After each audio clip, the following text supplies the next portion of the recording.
C'est les joies du direct. Donc, comment moi, Sophie, je fais ma part? Comment vous, vous faites votre part? Et comment les autres font leur part et nous inspirent? Faire ma part, acte 1. Donc, ça a commencé la semaine dernière. Ma première action fut de mettre en ligne gratuitement 25 vidéos de yoga que j'ai tournées pour la télévision Rogers, une télévision locale à Ottawa. Alors, j'ai une excellente nouvelle pour vous parce que cette semaine, j'ai lu un article de la prestigieuse faculté de vous incitait tous les étudiants à faire du yoga tous les jours comme la meilleure façon de lutter contre la COVID-19.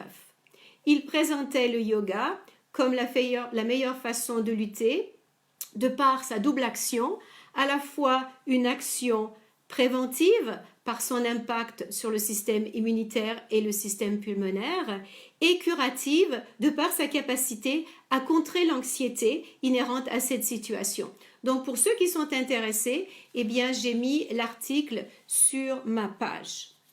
Donc faire ma part, acte 2, et donc là on parle de aujourd'hui, sur les ailes de la libellule.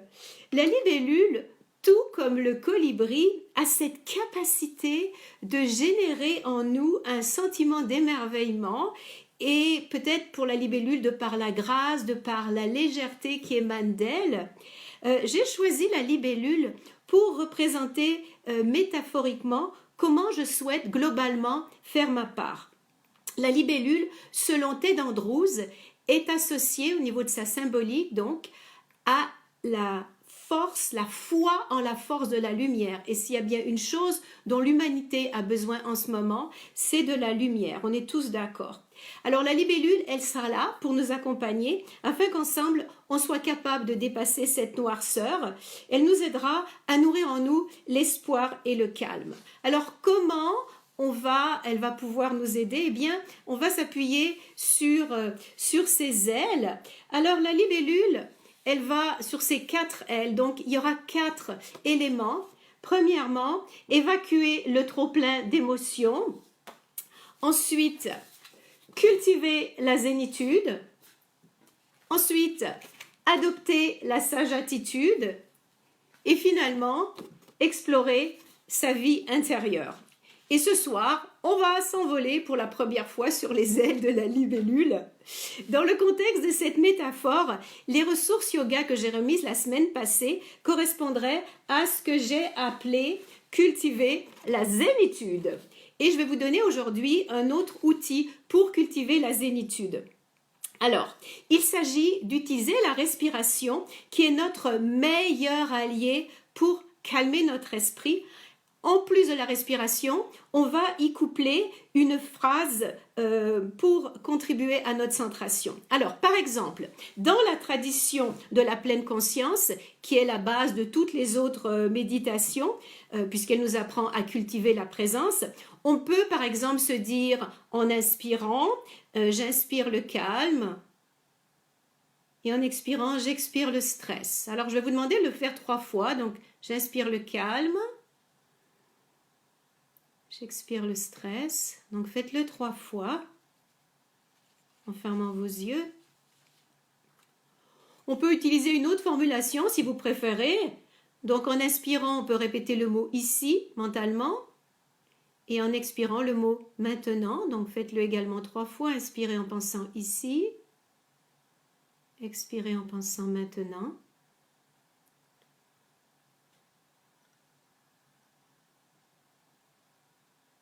Et dernière proposition de formulation en lien avec le fait de cultiver la présence en soi, eh bien, on peut inspirer et en se disant mentalement « j'inspire, je sais que j'inspire » et en expirant, on peut se dire « j'expire, je sais que j'expire ».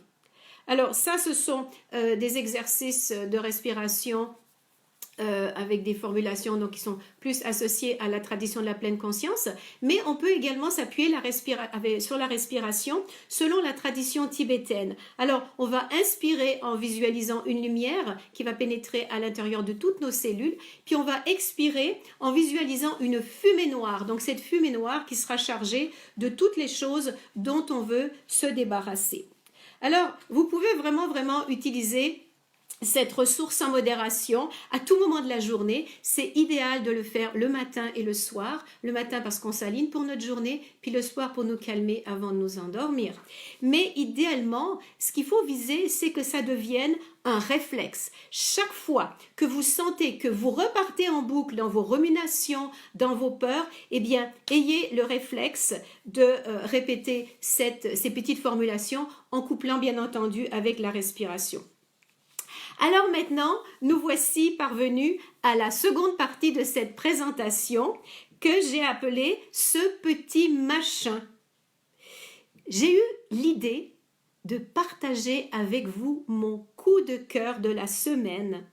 Il s'agit d'un texte des plus inspirants qui a été écrit par la plus grande plume tchadienne, Mustapha Daleb, et qui s'intitule « L'humanité ébranlée et la société effondrée par un peu ». Toujours les joies du direct. Alors pourquoi j'ai choisi de vous lire un texte? Eh bien, dans une vidéo récente, l'écrivain Christian Bobin, qui est un poète extraordinaire, suggérait aux personnes confinées de lire une page à quelqu'un que l'on aime. Alors, selon moi, c'est une façon extraordinaire de faire sa part, une façon très inhabituelle et fantastique. Alors, de mon cœur à votre cœur, je vais vous livrer ce qui, selon moi, est une des plus belles réflexions que j'ai pu lire à ce jour sur la situation que nous traversons. Alors, voici donc ce texte. Un petit machin microscopique appelé coronavirus bouleverse la planète. Quelque chose d'invisible est venu pour faire sa loi. Il remet tout en question et chamboule l'ordre établi. Autrement, différemment. Ce que les grandes puissances occidentales n'ont pu obtenir en Syrie, en Libye, au Yémen, cessez-le-feu, trêve, ce petit machin l'a obtenu. Ce que l'armée algérienne n'a pu obtenir, le Irak a pris fin, ce petit machin l'a obtenu. Ce que les opposants politiques n'ont pu obtenir, report des échéances électorales, ce petit machin l'a obtenu. Ce que les entreprises n'ont pu obtenir, remise d'impôts, exonération, crédit à taux zéro, fonds d'investissement, baisse des cours des matières premières stratégiques, ce petit machin l'a obtenu. Ce que les gilets jaunes et les syndicats n'ont pu obtenir, ce petit machin l'a obtenu. Il s'agit de la baisse des prix à la pompe, la protection sociale renforcée. Soudain, on observe dans le mode occidental que le carburant a baissé, la pollution a baissé, les gens ont commencé à avoir du temps, tellement de temps qu'ils ne savent même pas quoi en faire. Les parents apprennent à connaître leurs enfants, les enfants apprennent à rester en famille, le travail n'est plus une priorité, les voyages et les loisirs ne sont plus la norme d'une vie réussie. Soudain, en silence, nous nous retrouvons en nous-mêmes et nous comprenons la valeur des mots solidarité et vulnérabilité. Soudain, nous réalisons que nous sommes tous embarqués dans le même bateau, riches et pauvres. Nous réalisons que nous avons dévalisé ensemble les étagères des magasins et constatons ensemble que les hôpitaux sont pleins et que l'argent n'a aucune importance, que nous avons tous la même identité humaine face au coronavirus. Nous réalisons que dans les garages, les voitures haut de gamme sont arrêtées, juste parce que personne ne peut les sortir.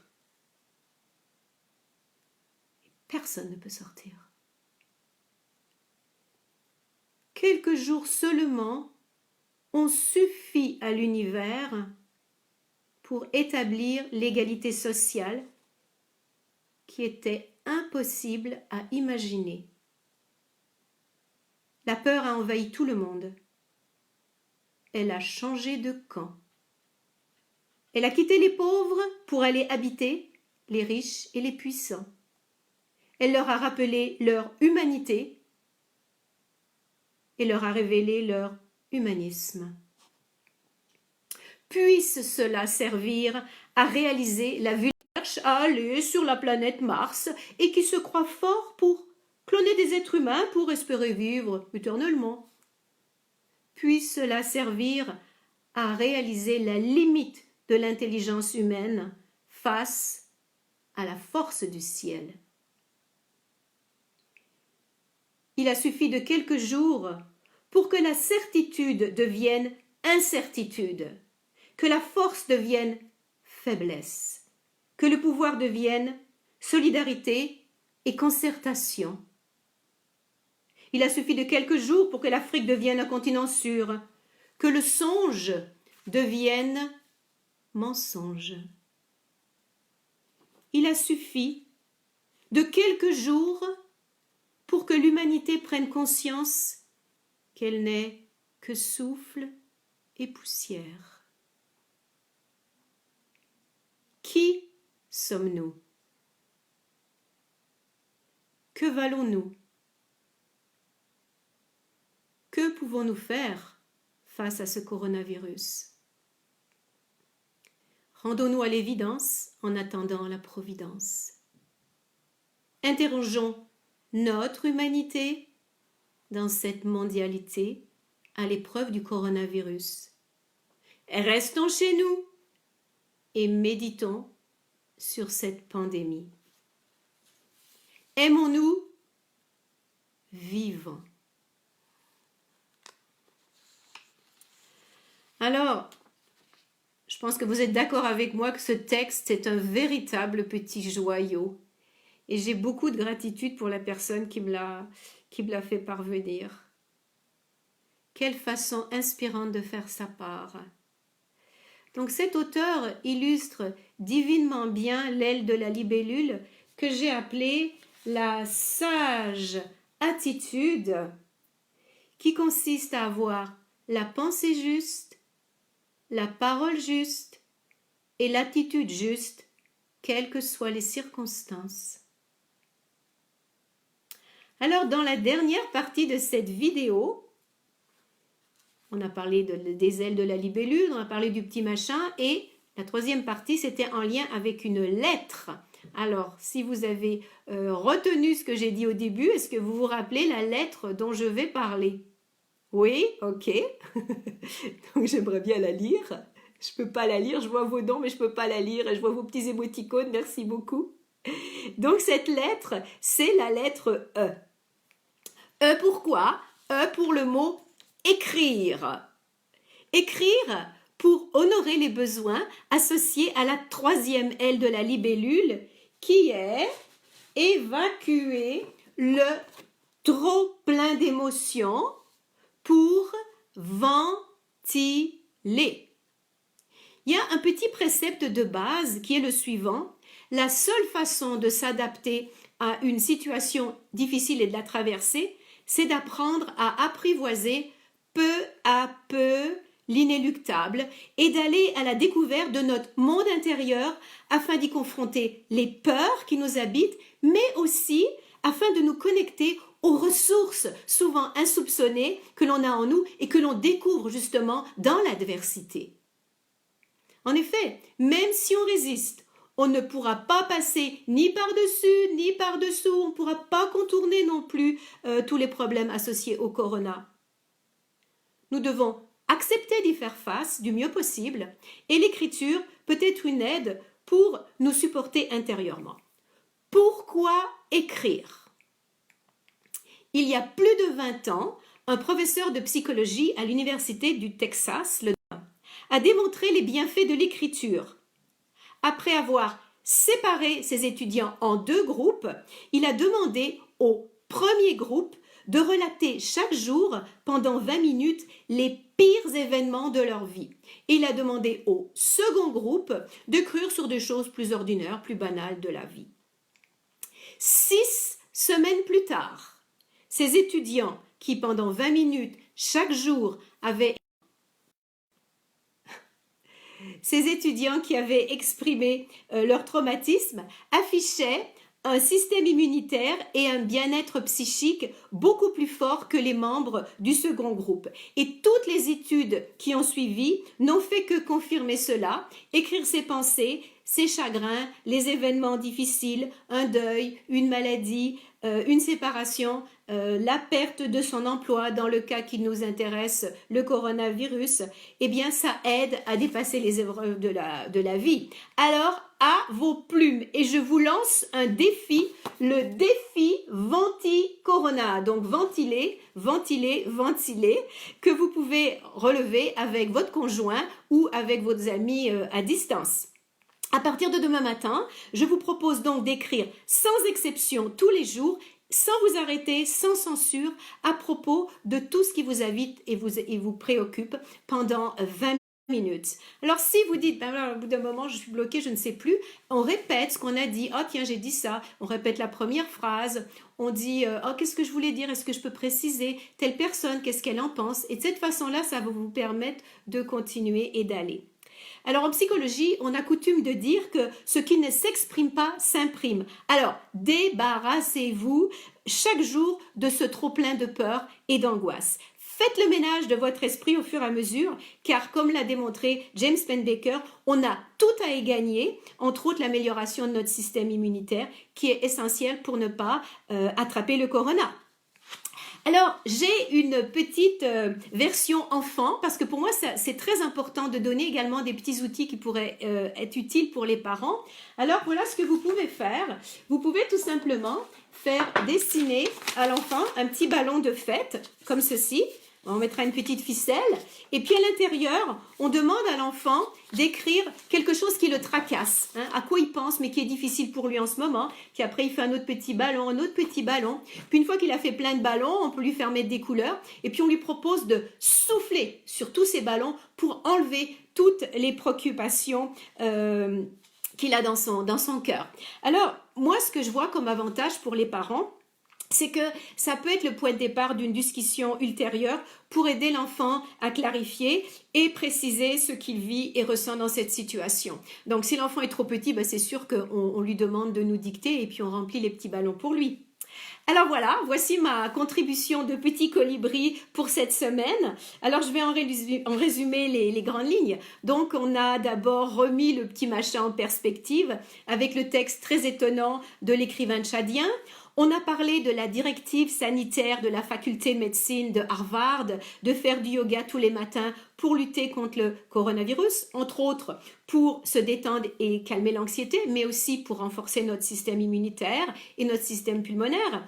Je vous ai donné des exercices de respiration pour cultiver la zen attitude dans la tradition de la pleine conscience et de la tradition tibétaine. Dans les semaines qui viendront, je donnerai d'autres exercices en lien avec d'autres traditions, notamment bien entendu ma tradition de Kundalini Yoga. Nous avons abordé mon intervention auprès de vous en utilisant les 4 ailes de la libellule pour illustrer mes 4 domaines possibles d'intervention. Et nous avons vu l'importance finalement d'écrire tous les jours 20 minutes pour ventiler au fur et à mesure et ainsi renforcer notre santé et plus particulièrement notre système immunitaire. Et puis je vous ai donné un petit exercice pour faire avec les enfants.